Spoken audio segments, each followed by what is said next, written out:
For K38IZD viewers, this is Val Tapia. We are speaking to the legendary jazz drummer and composer, Mr. Billy Cobham. Billy, how are you doing today? Well, this evening I'm okay. Right. Today was okay also, quite honestly. It's been a great day. It's been a good day. Yeah, absolutely. Where am I speaking to you at, Billy? You're speaking to me from in my home, actually, in Switzerland. Wow, wow, long way. Thank you so much for giving us the time. No It's a pleasure and an honor.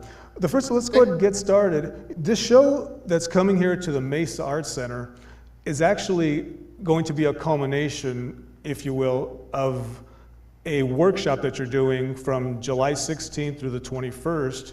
And I guess you could say the concert's of a culmination of that workshop. Is that safe to say? It's close, good enough. In essence, what's happening is that in the concert, I will try to, as best I can, reflect upon the whole week's activities through our performance with Spectrum 40. But it's just again another way stop in the route that we've begun last year at the MAC, where we are trying to show how through music everyone can relate and maybe reflect upon what's going on around them in their societies and in their local environments, to the positive elements that music can provide. Although music is also tremendously sincere. Absolutely. But it will never lie. Either you can play or you can't. You know, and that's the one language you can't deviate from. Indeed, universal language. Mm-hmm. Since we're talking about the Spectrum 40 band, why don't we introduce the band and what do they bring to the table for this project? First and foremost, guitarist is Dean Brown. We've been working together for 40 years, off and on. Mm-hmm. I got him out of Berklee School of Music back in 1980 something. Like 1980, 81, somewhere in there. And he was in my Glass Menagerie band back then. He recorded with me on a lot of recordings of mine throughout my career from that period. Then there's Jerry Atkins, who Dean brought to my attention, who replaced the great Gil Goldstein, who was then working, I think he moved to work with Pat Metheny about that time. And we started to do a lot of arranging for others around the New York City area. So he wasn't so easy to get hold of and take with us to Europe. And with Jerry, we never lost a step. If anything, we moved up one, just because the concept of what we were doing lent itself more to where Jerry was going, Jerry Atkins. And he, again, from Berklee School of Music.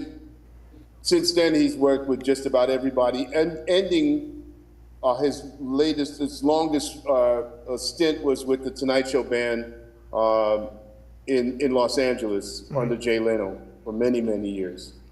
And then there's Rick Farabracci, who's worked with Chick Corea, Frank Gambale, that's where I first met Rick. And I mean, he's just got this very special, for me, way of articulating on the bass. Very, very strong, low end, very clean projection. So you always know where he's at. And so again, Rick is the bass player that you kind of want to have in many bands. You want to have that kind of security in which to hang your musical hat on as much as possible. And Rick in many ways reminds me of Rick Laird, for instance, with Mahavishnu, Alphonso Johnson, of course, Jaco Pastorius. To your comment on Alphonso Johnson, I'll talk about him a little bit later. Like I said, I got a couple of questions for you. Okay. So what are your recollections of recording Spectrum, your 1973 debut? Is it played in its entirety on this upcoming show here at the Mesa Arts Center?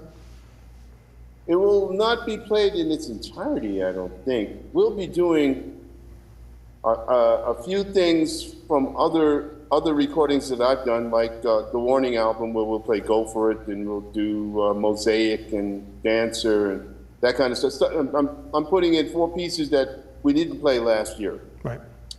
But aside from that, there's "To the Women in My Life." Yes, that wasn't from the Crosswinds album.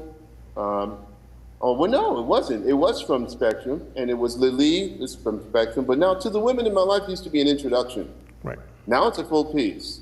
Wow. And Lily, of course, was a full piece, so that's 2 of them. Spectrum itself will be playing.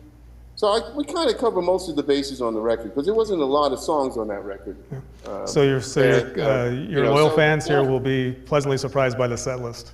Yeah, it'll be interesting. Good to hear.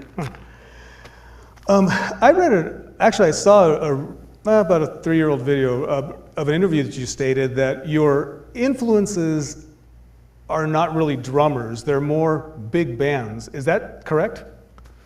Not quite, but close. Yeah. My influences come from just about everywhere, but I'm really strongly influenced by the musical corporation called the big band. For instance, so therefore you can find my recordings now with the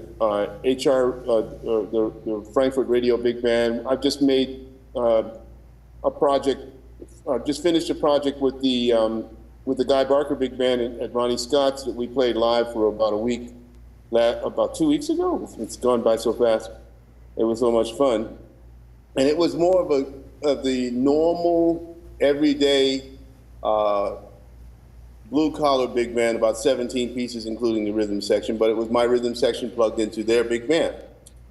And that was very important because, again, that the rhythm section is the straw that stirs the drink. Everybody else sits around and if we don't keep the intensity levels in check and support the soloists when we can, as well as the ensemble parts, everyone sounds like individuals. Right. And the last thing you want in a big band is to have a Chinese fire drill, so to speak, with 17 people running around not knowing what they're doing. Right. Yeah. That can be interesting. It can be very effective if you want to go into the atonal music side, but not here. No. Yeah. So, what would you say is the biggest challenge for the workshops? This is the second one you're doing then? You did one last year? Yes, sir. It is. What are the biggest challenges that you see in this, if any? The challenge is to not understand whom we have to work with. So we're blindfolded, fundamentally. As we instead of mentors, we're coaches, and we're hitting the ground running with people we've never worked with before, pretty much. Right. And we're saying, okay, this is what happens with us on the bandstand. So we become the guinea pigs immediately. We play in a way that shows where we're coming from, what our foundations are. That said, we will show a short video clip of where we've come from, like people like Miles Davis or Kind of Blue, things like this. And then we will go and emulate them. Right. And then we will turn, in real time, we will play like them, the same way they played, whatever tune it is, So What, or something like this. And then we'll play it the way we play it. Okay? Right. And then we'll turn around to them and say, now we'd like you to play it the way you play it. And if it's not that, it could be just a dirty blues, just a simple blues, shuffle, how you feel comfortable, and then discuss why you feel comfortable. What is it in the mix that makes you feel good about playing this kind of musical in this musical environment? Right. And break down where those elements fall into line, and that's where we want to be. And then at least everybody's shoulders come down; they're not uptight, and we can move forward from there. Right. And let me go ahead and remind our viewers of the workshop and the concert. The workshop will be with Billy Cobham, and the whole band participates in this workshop. Is that correct? Yes, it does every day. Wow. From July 16th through the 21st is the actual workshop, and there is information on the mesaartcenter.com website. And the concert it'll culminate with the concert on Saturday, July 22nd. That'll be the concert after the workshop. Right, right. This is a Miles Davis question about Miles Davis. You're the perfect person to ask this. What do you think is the significance, Billy, of 1970? Whoever fell down should get up. Yeah. Sorry about that. What would you say the significance of Bitches Brew is for jazz music? The significance of Bitches Brew? It was a pivotal recording, just like ESP, which was in '67, whereas Bitches Brew was 1970. Yep.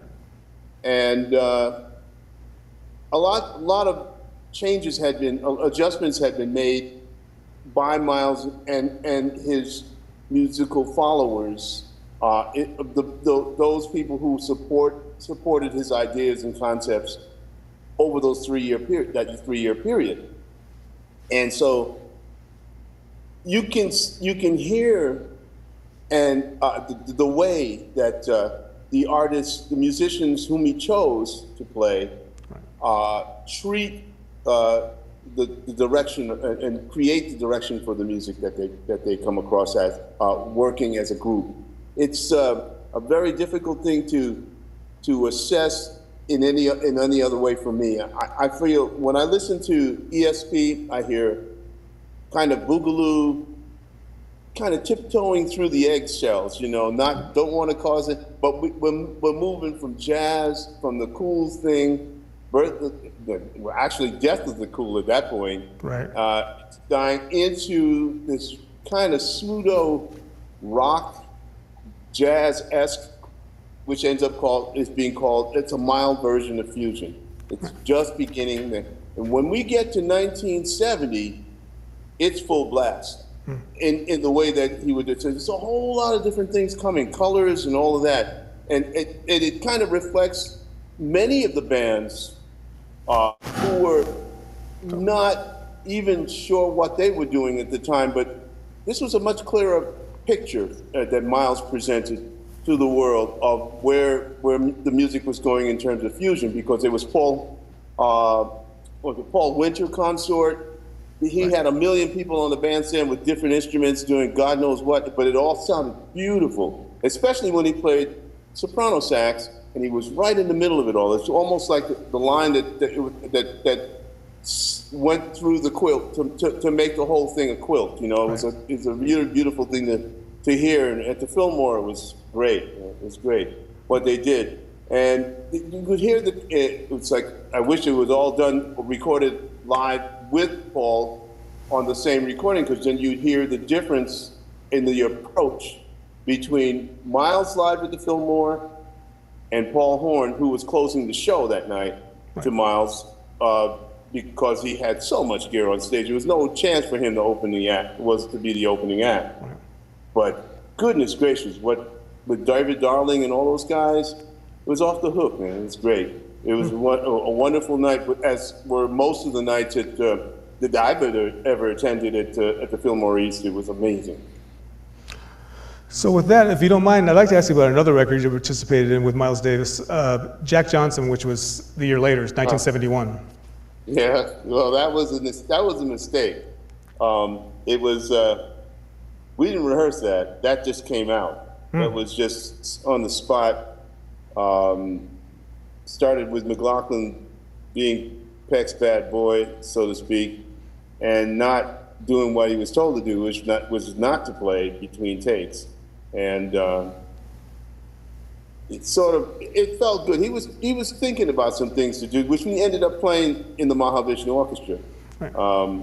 One of the pieces, I think, was called One Word, although he played that tune with Tony Williams' Lifetime as well. And I don't know if it was the same name or not. Right. But it was just something that was very, very infectious. You couldn't just not do anything. And so when he started playing this line, It was a shuffle. Right. It's a very, very simple, you know, nothing aggressive, but it had a feeling, and the feeling started to come from not just John, but when Michael, oh, what's his name, the bass player at the time on that record, he just fit right in. I can't remember his name right now, but he was a producer, I think, of LTD or something like this. He was off the hook great, and I was just watching, and all of a sudden my hands started moving. And I didn't even realize it before, you know, because there was nothing to do in between takes. That they were trying to get levels or whatever they were doing in the control room with Tio Macero and Stan Tonkel, and all of a sudden Miles came out and said, "I told you not to play in between takes." Everybody stopped. And we waited, well, it didn't take long before it all started again. And it was started by John. And that happened one more time. Miles said, "I said don't play between takes," but by now it's a game. And John, like, okay, now I'm going to do it again, just because he said no. And it took a little while, and then all of a sudden, by then it was like the intensity level was ridiculous, even in silence. And the next time around, when Miles came out, there was a red light, and we were playing that.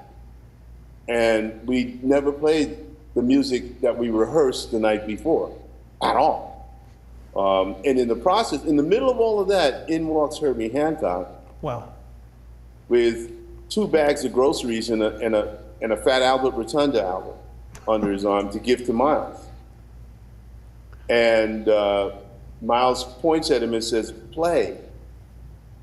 And you know, Miles had a problem with his vocal cords, so he couldn't yell. Mm-hmm. And we were already at 10 plus deep on any Marshall amp you want. You know, the place was like, we were rebuilding the studio at that point with level. But Miles got his point across to Herbie in any way that, I mean, it was like, Miles got very loud and wide and and he just went ahead and played on whatever. I think Stan Tonkel dove for an old Farfisa organ that had a lot of dust on it, hadn't been played in years, plugged it in, and that's what you actually hear is Herbie learning how to play a Farfisa organ in real time right then. And he just starts to play a solo where he puts both, you'll hear his forearms go on the keyboards, right, because he didn't know what keys were working from what wasn't. And to be kind of the proverbial fly on the wall, as I'm watching all of this go down, I said, I can't believe I'm seeing this. This is amazing.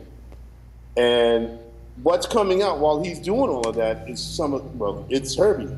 You know, it's Herbie. It's the only way you do that is to be him. And whoa, it was rocking. And then all of a sudden, we were done. Next thing I knew, I got a record, and it had a little bit of Silent Way coming out of that solo. And I think that's Jack DeJohnette. It's not me. I wasn't on that. Right. You know? So it's like all this kind of stuff was happening. And that's how they made records in those days. Right. I think what we went in to do, we started ballpark around 11 or so, and we were done at 12:30. You know, it was supposed to be a 3-hour session. We never saw. 10 o'clock. We done at 12:30, so we were, you know, done a half an hour early, maybe. You know, right. And most of that time it was supposed to be a 6-hour session. Most of that time we were setting up for levels, but we got the whole soundtrack to Jack Johnson in less than 3 hours. Wow. Done. You know, it was just, it just had that feeling, and it's perfect for it. Wow, you talk like it was yesterday, man. Your memory is amazing. Well, I'll tell you, if you be part of that. I mean, I'm telling the things that happened in that studio with Miles and all the people who are involved, that I just am in awe I think up to my dying day. I mean, I'll never go into a recording studio and see the likes of, just open the door and the first person I see is Chick, and the next person I see is it's Keith Jarrett on an RMI. Chick was on a Fender. Keith on an RMI. Joe on on a Wurlitzer. Joe's Avenue. And Larry Young on B3 organ. Are you kidding me? I don't think so. You know, right. Now, forget about Dead and all of that. It's just like, no, the likes of people like that, I don't get it. I mean, you don't forget that. That's a once in a lifetime. The Jack Johnson record, that actually had 2 different covers, is that correct? Album covers? I don't know. I only have one. Yeah. I've seen an animated one, and then what supposedly was the original cover. Oh, let me stop and think about that. The original cover, well, the original cover was Jack Johnson in an old car, standing by an old car, and in the backside was Miles with his trumpet, I think. Mm-hmm. And then later on, I saw that they had reversed everything. Right. And that's all I know. Those are the only 2 covers I know. Right. But it was the same artistic concepts. Right. But one became A and the other one became B. Like, right. It's turned around. Don't know why. One more album on Miles Davis I want to talk about. This actually, supposedly, it's regarded as one of his most controversial records ever. And it's a record called On the Corner, which I don't believe you were involved with. Well, they thought my name's on there somewhere. I don't know. Yeah, do you recall that the controversy surrounding that and why? I mean, the record still holds up today. I mean, I'm listening to it. It's like, why would the jazz community not appreciate this record? And do you recall any of the controversy surrounding that? No. No, but that's the jazz community, you know. Right. Jazz community has a way of finding itself in some very interesting situations and with no way to get out. But right. You know, so they come off somehow. The whole scene comes off as being overly intellectual. Right. When you know all of the reasoning is quite blue collar, man. You know, it's just straight ahead, right. No problem. Right. You know, but it all looks good, you know, with all of those certificates on the wall and all of that. Yeah. Right. I guess the whole, essentially, a lot of fans at the time, again, this is according to history, they state that Miles Davis essentially sold out on that record. He did? Yeah, that's what many claim at that time. That's why I figured I'd ask you about that. Goodness, he made a lot of money. Yeah. So I think it's I mean, to talk about a record that was somewhat ahead of its time and still holds up very well today. Yeah, I guess so. And guess who's standing over in the corner grumbling about it and probably trying to figure out why they didn't get much of it? Right. Is the jazz community. Very interesting. There you go. You know. What do you think Miles would think of the jazz today, the state of jazz today? I think it's very healthy. I think that there's a tremendous amount of imagination that's coming about through the young people who play, many of them. And if anything, I look forward to in the near future to hearing more of what the young players are about. You know, but you know what knocks me out is that jazz is no longer considered based in America, the USA. It is a world platform. There's some people out there that'll knock your socks off. Why? Because they are hungry musically. They are hungry for acknowledgement. They want to play. Just their platform. Everybody it's already been, you know, bled into their minds that you're not going to make any money here. You know, this is not a platform that is extremely popular. It's a to the general public. It's a platform that's popular to specific individuals, the intelligentsia. Right. And they're always in the minority. You You know, it's like there's a small select few who control the masses. They want to know everything so that they can continue to control the masses. This music is tremendously rich with a lot of information. Right. So, meanwhile, while they're telling the masses that this is not any good, jazz is dead, and I detect the pun, but it's true, jazz is not dead in their minds, okay? But everybody else should think that way, you know? And so they are fed through marketing a small amount of information that they can grasp, and that's called popular music, you see. And there we have it, you know. But it's all based around all of that richness that's stuck on now. Thank you, Sony, coming back to the LPs again. Right. There we go. So the more what's changed is that the young people today, I see more and more are thinking not just about how to sound good based on what they know and what they've studied and how they present themselves, but how to sell themselves as well. Right. Now we got something. And with that, let me remind our viewers again of the show coming to town on July 22nd. We're speaking, if you're just tuning in, we're speaking with legendary jazz drummer and composer, Mr. Billy Cobham, who will be in concert on Saturday, July 22nd at the Mesa Arts Center. And that week, starting July 16th, he'll be doing a workshop called The Art of the Rhythm. And more information is available on mesaartscenter.com. With that, Billy, to wind this up, I appreciate your time. And anything else you want to add? Anything you want to tell your fans who are looking tremendously forward to the show? Yes, I just want to just correct you on one little thing. The whole title of the whole thing is called The Art of the Rhythm Section Retreat. And the reason why it's like that is because it's almost like going to a monastery, and what you get in a monastery is silence and peace to think and meditate. Right. With the retreat, you come to get an intensive of stuff that's relative to working together with musicians who are seeking to become better at the interrelationships within the rhythm section, so that everybody understands how to hit the ground running in real time, working with people you've never worked with before. That's not an easy thing to do, and that's all we do from 10 o'clock to 5 o'clock in the afternoon with a break for lunch. Is talk about that stuff, and not so much talk, but actually enacting amongst everyone. So we're playing all the time. This is not about talking. This is about doing. Right.